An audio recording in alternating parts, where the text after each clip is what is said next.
warahmatullahi wabarakatuh.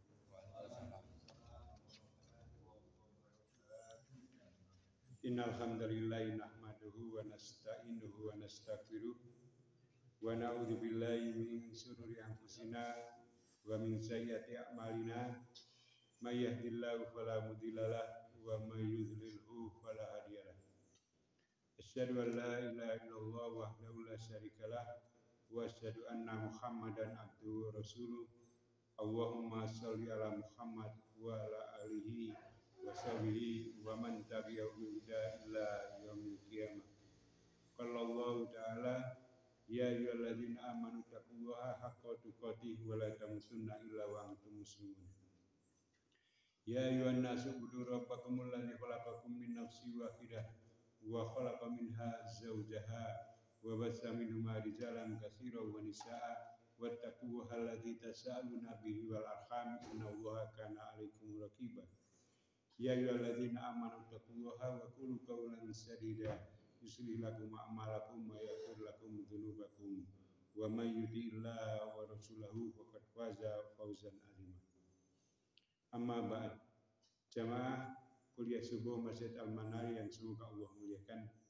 Alhamdulillah kita pada pagi hari ini masih diberikan kesempatan untuk bertolabul ilmi, mengkaji hadis-hadis Rasulullah SAW dalam kitab Riyadhus Shalihin, masih pada bab yakin dan tawakal. Hadis yang berikutnya yaitu hadis yang ke-78.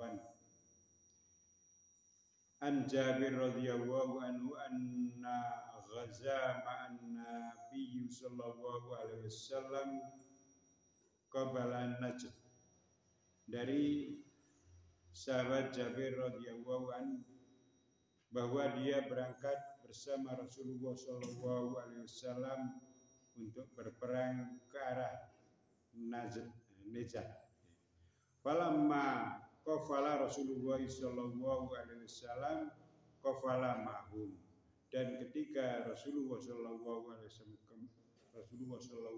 wasallam kembali, maka Jabir pun ikut kembali, ya.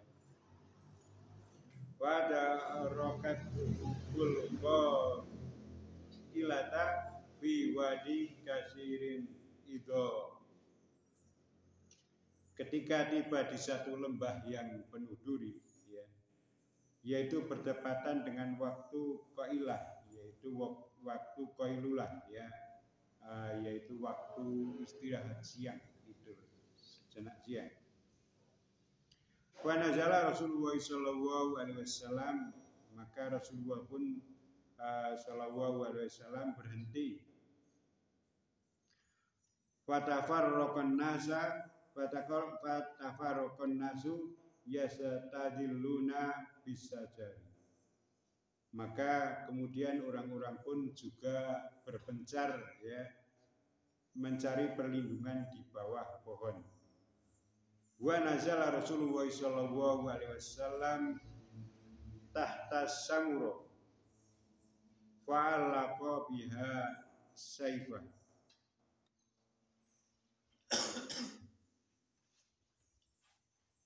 Walimna numau. Rasulullah sallallahu alaihi wasallam kemudian singgah di bawah pohon samuro.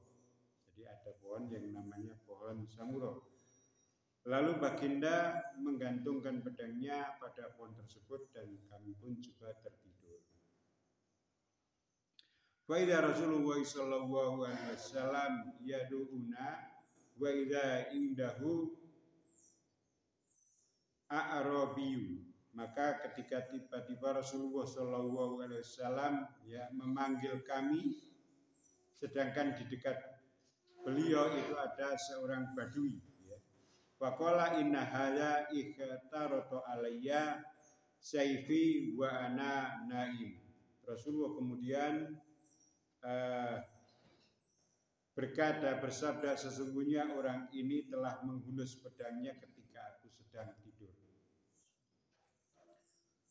Fastaiqadtu wa huwa fi yadihi sultan. Ketika aku bangun, pedang itu sudah terhunus di tangannya. Qala ma yamnauka minni, qultu Allah, Allah, Allah. Ya. Kemudian orang Badui itu berkata, siapa yang dapat mencegahku, menolongku, maksudnya menolongmu dari seranganku. Kemudian aku, yaitu Rasulullah, menjawab Allah, Allah, Allah selama 3 kali. Falam yu'aqibhu wa jalasa.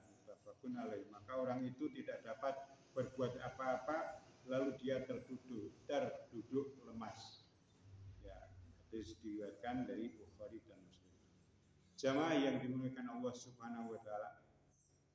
Hadis ini kita mungkin dulu sering pernah mendengar ya, satu kisah di dalam kisah Rasulullah SAW ketika pulang dari perang di daerah Najd, ya, di Najd itu daerah Irak mungkin Sam. Ya. Kemudian di tengah perjalanan sewaktu pulang dari peperangan itu dijumpai satu waktu ketika waktu ya mendekati zuhur begitu, waktu kailulah ya istirahat siang itu berada di satu lembah yang banyak pohon-pohon yang berduri. Kemudian Rasulullah istirahat dengan menggantungkan pedangnya pada pohon tersebut, kemudian istirahat sejenak. Nah, orang-orang pun juga sama berpencar mencari perlindungan karena jam-jam sekian itu udah mulai panas ya, jam waktu zuhur di daerah padang pasir itu ya panas ya. Kemudian mencari perlindungan di bawah pohon, kan tidak ada pohon yang besar yang kemudian berkumpul di satu pohon itu, tetapi berpencar mencari perlindungan masing-masing.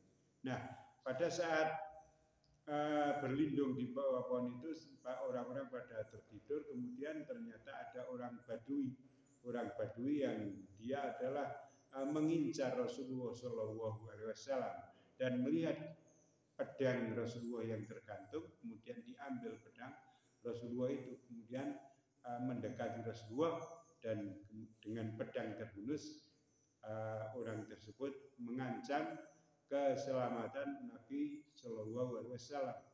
Siapa yang dapat takutkah kamu ya? Siapa yang dapat menolongmu dari seranganku? Ya, ternyata Rasulullah Shallallahu Alaihi Wasallam menjawab Allah selama 3 kali. Nah, dengan jawaban itu ternyata kemudian orang Badui tersebut terduduk lemas, tidak mampu untuk melakukan niatnya. Ya. Nah, jadi ini mungkin pernah kita dengar kisah ini, karena kisah itu ternyata adalah kisah sepulang Rasulullah dari satu peperangan. Dan di riwayat yang lain dijelaskan, wa fi riwayatin qala Jabir, kunna ma Rasulullah sallallahu alaihi wasallam bizatir riqa fa idza ataina ala sajaratin talilatin taraknaha li Rasulillah sallallahu alaihi wasallam wa jaa rajulun minal musyrikin wa sayyu Rasulullah sallallahu alaihi wasallam mu'allaqun bisajarah wa khataratahu fa qala takhafuni qala la qala wa mayyam na'uka minni qala Allah. Dalam riwayat yang lain dari Jabir, ia berkata, kami bersama Rasulullah Shallallahu Alaihi Wasallam di perang Zatul Riqa. Ketika kami menemui pohon sebagai tempat berteduh, kami sediakan pohon itu untuk Rasulullah Shallallahu Alaihi Wasallam beriat. Kemudian datanglah seorang laki-laki musyrik sementara pedang ya Rasulullah Shallallahu Alaihi Wasallam tergantung di pohon. Kemudian orang itu mengambilnya dan berkata, tidakkah kamu takut padaku? Rasulullah menjawab, la, ya tidak. Kemudian orang itu kembali berkata, siapa yang dapat mencegah, menolongmu dari seranganku? Kemudian baginda Rasulullah menjawab, Allah. Ya.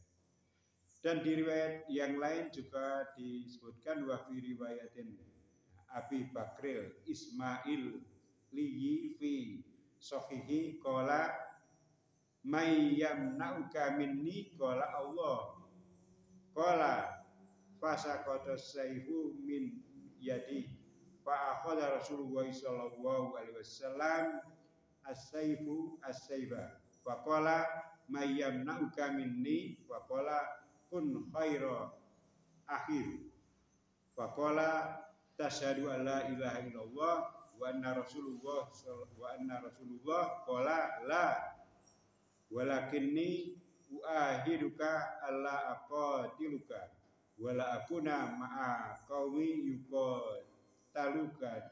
yuqatalunaka fahallafa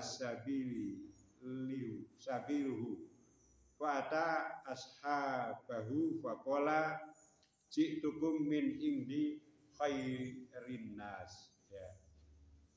Dalam riwayat Abu Bakar Al-Ismail di dalam kitab Sahihnya disebutkan orang itu berkata, siapa yang dapat mencegah menolongmu dari seranganku? Rasulullah SAW menjawab, Allah. Perawi kemudian berkata, maka terjatuhlah pedang itu dari tangannya. Kemudian Rasulullah SAW mengambil pedang itu dan berkata, siapa yang dapat mencegah menolongmu dari seranganku?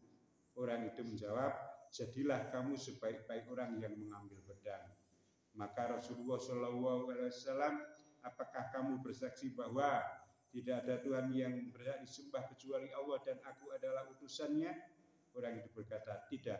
Ya, tetapi aku berjanji kepadamu untuk tidak memerangimu dan juga tidak bersama orang-orang yang memerangimu. Maka Rasulullah SAW melepaskan, yang membiarkannya pergi. Kemudian dia mendatangi sahabat-sahabatnya dan berkata, aku datang pada kalian setelah bertemu dengan manusia yang terbaik.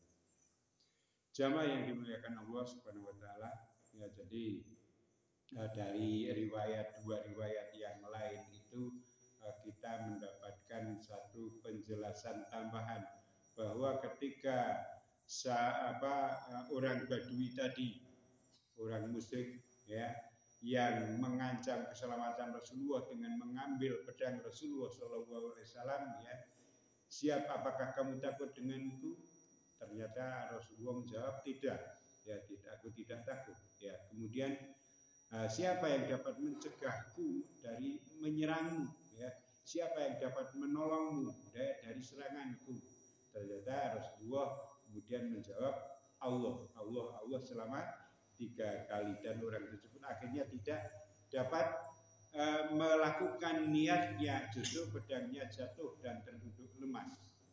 Nah, kemudian ganti Rasulullah yang mengambil pedangnya, kemudian ganti mengancam, kalau begitu sekarang siapa yang dapat mencegahku untuk menyerangmu? Siapa yang dapat menolongmu dari seranganku? Ya. Nah, orang tersebut kemudian tidak mengatakan tidak ada, ya, tapi dengan bahasa jadilah orang yang baik dalam mengambil pedang. Artinya, yo mbok yang baik, ya, mohon kasihani aku, gitu bahasa kita mungkin, ya. Nah, ternyata Rasulullah SAW adalah manusia yang terbaik, tidak ada rasa dendam. Kemudian kalau berbeda kalau kita, ya, ada kesempatan ini, ya, macam-macam, sekarang gantian. Ya. Nah, ternyata Rasulullah justru menawarkan satu keselamatan. Ya, siapa yang Islam maka dia akan selamat. Selamat untuk apa? Ya, untuk urusan dunia akhirat. Ya, ternyata dia hanya memilih urusan dunia saja. Ya, Rasulullah memberikan tawaran, ya, untuk masuk Islam. Apakah kamu bersaksi bahwa tidak ada sesembahan yang berhak disembah kecuali Allah dan aku adalah utusan Allah, ya. Itu adalah satu tawaran untuk selamat dunia dan akhirat. Ternyata orang tersebut tidak memilih untuk masuk ke dalam Islam, tetapi berjanji, tidak, aku tidak akan mengucapkan itu tetapi aku berjanji tidak akan menyerangmu dan tidak akan bersama orang-orang yang menyerangmu. Maka Rasulullah SAW membiarkan pergi. Nah, ini satu rahmatnya Rasulullah SAW. Benar, rahmatan lil alamin. Ya, Rasulullah itu disebut sebagai rahmat bagi semua alam. Ya, ternyata kasih sayangnya itu tidak hanya pada dirinya, tidak pada kaumnya saja, tetapi pada musuhnya pun Rasulullah mempunyai sifat rahman, ya, mempunyai sikap belas kasih, ya. Nah, kemudian dibiarkan pergi dan kemudian orang tersebut datang ke kaumnya mengatakan, aku baru saja bertemu dengan orang yang terbaik. Begitu. Jamaah yang dimuliakan Allah Subhanahu wa taala, ada beberapa yang bisa kita ambil manfaat dari hadis ini.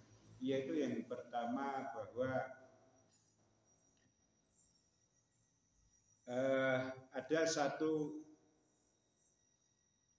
syariat tentang istirahat siang, ya, istirahat siang, yaitu tentang ketika Rasulullah SAW pulang dari satu peperangan menjumpai waktu istirahat siang itu, kemudian Rasulullah istirahat sejenak, ya, akhirnya kemudian memang tertidur, tetapi tidak tidur pulas, ya, jadi tidurnya istirahat siang itu ya tiduran gitu, rehat sejenak. Nah, ini qailulah ini dalam sebuah hadis Rasulullah SAW, ya, memerintahkan untuk tidurlah kamu pada sebagian waktu siang, ya, tidak sepanjang waktu siang tapi sebagian waktu siang, karena sesungguhnya setan itu tidak tidur pada siang. Nah, ini adalah tidur sunnah, ya, dan banyak manfaatnya, banyak penelitian yang kemudian tentang manfaat tidur siang sejenak ini. Apalagi orang yang malamnya itu melakukan sholat lain, ya, perlu ada waktu tidur sejenak ini. Ya, nggak lebih dari setengah jam, ya, mungkin cuma 1/4 jam atau 10 menit, ya. Tetapi itu akibatnya sangat baik. Penelitian itu akan meningkatkan kemampuan kognitif, mengembalikan kesegaran tubuh, ya. Ini adalah satu manfaat dari qailulah. Maka, ya, akan baik ketika kita ada waktu melakukan sebagian dari waktu siang itu melakukan tidur siang, istirahat siang sejenak, ya, setelah mungkin bekerja istirahat sejenak mendekati waktu zuhur. Ada yang ulama yang tidak mendekati waktu zuhur tapi setelah zuhur, ya. Tetapi yang lebih banyak insya Allah adalah yang mendekati waktu zuhur, ya, jadi sebelum zuhur itu ada waktu istirahat tidur siang, ya, itu manfaatkan untuk mengembalikan kesegaran, ya, untuk kemudian bisa beraktivitas dengan lebih fresh lagi. Nah, ini adalah salah satu manfaat yang bisa kita ambil. Jadi Rasulullah SAW memanfaatkan waktu qailulah ini untuk kemudian rehat sejenak di dalam perjalanan pulang dari perang di Najat tadi. Kemudian jamaah yang dimuliakan Allah Subhanahu wa taala, ada lagi manfaat bahwa di sini ada sikap beraninya Rasulullah SAW. Ketika apakah kamu takut? Tidak, ya. Rasulullah tidak mengenal kata takut ketika berdakwah. Jadi Rasulullah itu ini adalah satu hal yang kalau kita akan mengatakan tentang diri kita itu koyonya ada berat, ya, tetapi Rasulullah yakin, berani betul, karena memang itu adalah perintah Allah dan itu adalah yang benar seperti itu. Misalnya bagaimana? Apakah kamu bersaksi bahwa Allah adalah Tuhan yang satu-satunya Tuhan yang wajib disembah? Iya, kalau seperti itu, karena mengatakan tentang Allah, ya, yaitu ketiga, ya, tidak saya dan kalian, tetapi tentang orang ketiga, begitu, ya, Allah itu, ya. Tetapi kemudian ketika menawarkan dan aku Muhammad SAW adalah Rasulnya, itu kan perlu energi yang kuat, ya. Kok suruh mengakui bahwa aku adalah Rasul, gitu, ya. Nah, ini adalah satu keberanian Rasulullah. Rasulullah itu mengatakan seperti itu penuh dengan keyakinan, penuh dengan keberanian. Sifatnya Rasulullah adalah berani. Tidak hanya berani seperti itu ya. Rasulullah di dalam peperangan itu terkenal orang yang paling berani. Ketika orang-orang takut, maka Rasulullah yang paling berani. Bahkan di dalam beberapa peperangan itu, para sahabat itu berlindung di belakang Rasulullah. Satu panglima yang jadi contoh ya. Jadi panglimanya Rasulullah ya, kepemimpinan Rasulullah di dalam perang itu terkenal orang yang berani maju tenang di depan ya. Bukan seperti sekarang panglima itu yang maju paling kiri ya, bahkan di posisi paling belakang. Tidak di paling depan, tetapi memang ada pengaturan seperti itu ya. Tentu saja strategi perang waktu satu dengan waktu yang lain berbeda ya.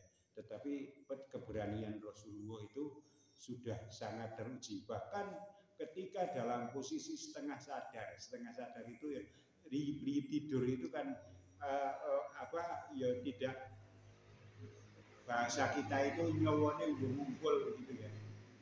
Itu Rasulullah diancam, apakah kamu takut? Ternyata Rasulullah tidak, aku tidak takut ya.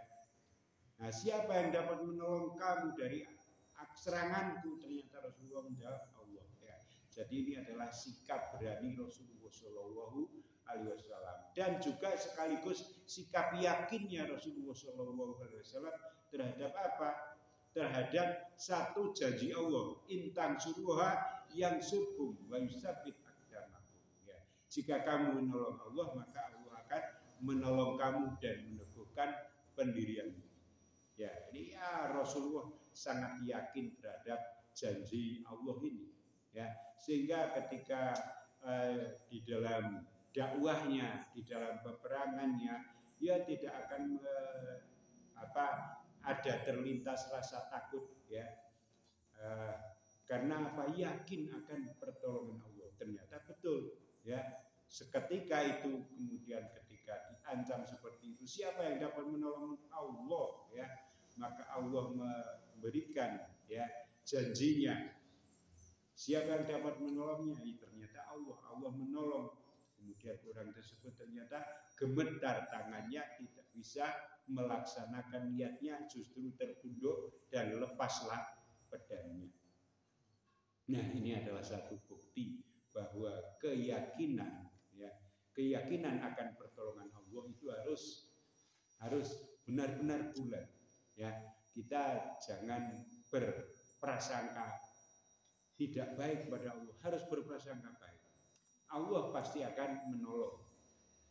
Tentu saja ujian-ujian itu pasti akan ada, dan tidak kemudian pertolongan Allah itu seperti yang kita inginkan, tetapi sesuai dengan kehendak Allah. Allah Maha mengetahui kapan harus ditolong seketika itu, kapan pertolongan itu akan ditunda kemudian. Maka keyakinan ini harus kita perkuat ya, bahwa Allah akan menolong. Demikian juga yang terjadi pada Rasulullah SAW ketika diancam dengan pedang itu. Siapa yang dapat menolongmu dari seranganku? Maka Rasulullah menjawab Allah ya. Maka ketika sudah dikatakan seperti itu, ternyata betul ya, Allah akan menolongnya, dengan kemudian tidak terjadi usaha orang musyrik, orang kafir ya, Mekah ya, Badui yang mengancam keselamatan Rasulullah SAW. Jadi inilah bahwa keyakinan dan tawakal itu adalah satu sikap yang saling melengkapi. Ya, kita bertawakal kepada Allah karena kita itu yakin betul terhadap janji Allah. Kita yakin betul terhadap janji pertolongan dari Allah. Maka itu akan menimbulkan satu keyakinan, keberanian. Dan Rasulullah itu telah menunjukkan keberanian yang besar ya di hadapan musuh-musuhnya. Jadi keberanian ya Rasulullah itu ternyata siapa yang dapat menolong Allah, siapa yang menolong Allah maka Allah akan menolongnya. Ya ayyuhalladzina amanu in tansurullaha yansurkum wa yusabbit aqdamakum. Ya, wahai orang-orang yang beriman, jika kamu menolong agama Allah maka Allah akan menolongmu dan akan meneguhkan kedudukanmu.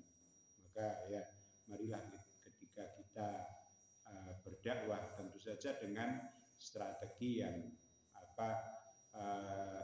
terprogram, tidak kemudian asal-asalan ya.